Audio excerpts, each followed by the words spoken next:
आज लगता है कि उनके खिलाफ कोई नहीं है। इतिहास सीना नहीं नापता है साहब, दिल देखता है। योगी जी आजकल मोदी जी से ज्यादा चल रहे हैं। मैं इस योगी जी का एक वाकया आपको सुनाना चाहता हूं। योगी जी से एनडीटीवी के एक बड़े पत्रकार ने कहा कि हुजूर, ये जो फैक्ट है ना इलेक्ट्रिसिटी को लेकर के, वो तो कुछ और कहते हैं। फैक्ट क्या होता है भाई? पब्लिक ओपिनियन भी कोई चीज है। लीजिए, बढ़िया मुल्क है, पब्लिक ओपिनियन फैक्ट के पीछे कतार लेके चल रहा है, चाकू भोंक देगा। ये इसको अंग्रेजी में कहते हैं पोस्ट ट्रुथ। हिटलर ने शुरुआत की थी डेमोक्रेट से, यहूदियों से नहीं किया था, और जद में सब आ गए। तो ये अगला नंबर आपका है, इसको तय करना होगा। सेकंड क्लास सिटीजनशिप वाली जो बात है वो डर पैदा करती है, लेकिन कहानी मुसलमानों पे नहीं रुकेगी। अगर किसी को खून की आदत पड़ गई है, एक का खून पी लिया, तो ऐसा थोड़ी है कि उसके बाद वेजिटेरियन हो जाएगा, शाकाहारी हो जाएगा, वो सिर्फ बतिया ककड़ी खाएगा। उसे नया खून चाहिए। ये बात हमें लोगों के बीच में ले जानी होगी। जवाहरलाल बहुत याद आते हैं इन दिनों।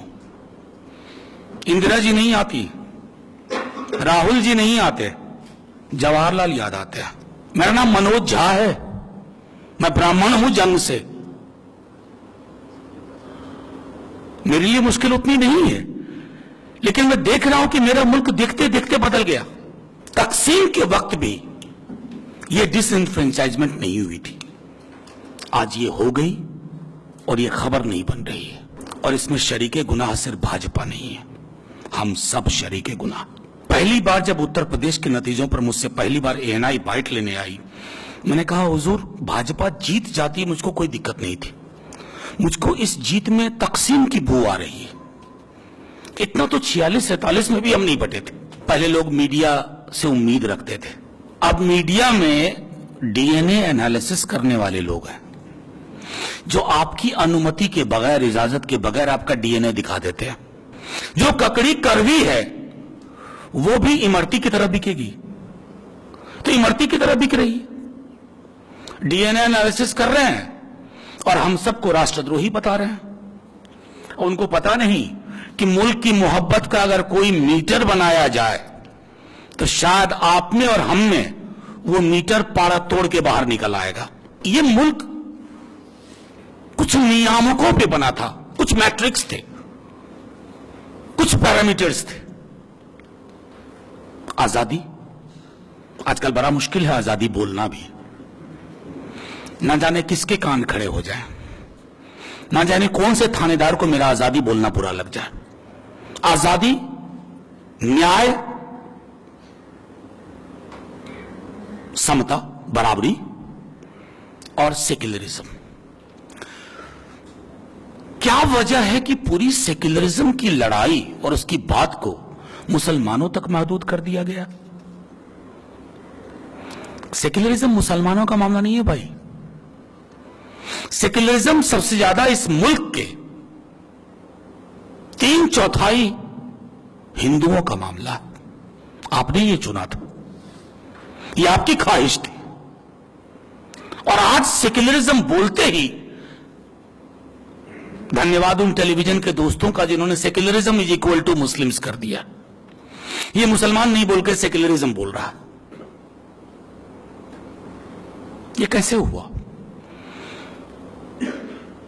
नेहरू के बाद और खास तौर पे 80 के दशक के बाद लोगों ने सेक्युलरिज्म और जस्टिस को अलग कर दिया। किसान आत्महत्या कर रहा है, बेरोजगारी इतनी है, जमीन का मसला हजारों जगह पर सॉल्व नहीं हो रहा है, महंगाई की तो बात ही ना करिए। इन प्रश्नों पे बात नहीं हो रही है। बात कहां हो रही है? Anti Romeo squad. जिस समाज में मौलिक प्रश्नों से हटकर बात होने लगे, आप समझ लीजिए वो समाज बीमार हो गया। और उस बीमार समाज में अगर राजनीति करनी है तो उस बीमारी का सबसे बड़ा सोर्स है नियो लिबरल इकोनॉमिक्स। हमको, आपको, सबको एक एक तिनका जोड़ना है। ये 5 साल का खतरा नहीं है। चुनाव उत्तर प्रदेश में हार गए, हो सकता है कल जीत जाए आप, कल गुजरात में आप जीत जाएं। इलेक्शन जीतने की कभी खुशी मत बनाइए और न हारने का गम। आप आइडियाज में जीतिए। सेक्युलरिज्म की पूरी लड़ाई सामाजिक न्याय के चादर के साथ होगी। अलहदा लड़ाई नहीं करेंगे हम, अलहदा लड़ाई लड़के हम देख चुके हैं। सामाजिक न्याय कोई डिनाई कर सकता है? 52% लोग कह रहे हैं दिहाड़ी मजदूर हैं। आपका खुद का डेटा कहता है प्रधानमंत्री जी। ये किस जाति के लोग हैं? ये सवाल कोई नहीं पूछ रहा। 51% लोग होमलेस हैं। जाहिर है ब्राह्मण ठाकुर नहीं है, भूमिहार नहीं है, एक आध होंगे तो अपवाद में होंगे। क्यों ऐसा हो रहा है? हमने पूरी लड़ाई को तमाशे में तब्दील कर दिया है। इस तमाशे की राजनीति को खत्म करना होगा। जिंदा कौमों के बीच में राजनीति करने वाली पॉलिटिकल पार्टी अगर इलेक्शन कमीशन के डेट अनाउंसमेंट के बाद ही जगेंगी तो आपके जागने का कोई मतलब नहीं है। आप सोते रहिए, आप सोते हुए अच्छे लगते हैं, आप लगातार सो रहे हैं। हमें आज जरूरत है इस मुल्क में नेहरू की पॉलिटिक्स की। दुख इस बात का है कि नेहरू का कत्ल करने बीजेपी नहीं आई, कांग्रेस ने कत्ल कर दिया नेहरू का, और बार बार जिबाह किया कांग्रेस ने नेहरू का। यह मुल्क विचित्र सा है, इंग्लैंड के मौसम से ज्यादा विचित्र है। कभी अर्श पर, कभी फर्श पर, कभी तेरा दर, कभी दर बदर, गमे आशिकी तुझे क्या पता हम कहां कहां से गुजर गए। ये उस तरह का मुल्क है। अगर हम लिबरल पॉलिटिक्स की बात करते हैं, मेल जोल की राजनीति की बात करते हैं, हमें अपने अंदर भी झांकना होगा, और यह हर समाज पे लागू होता है।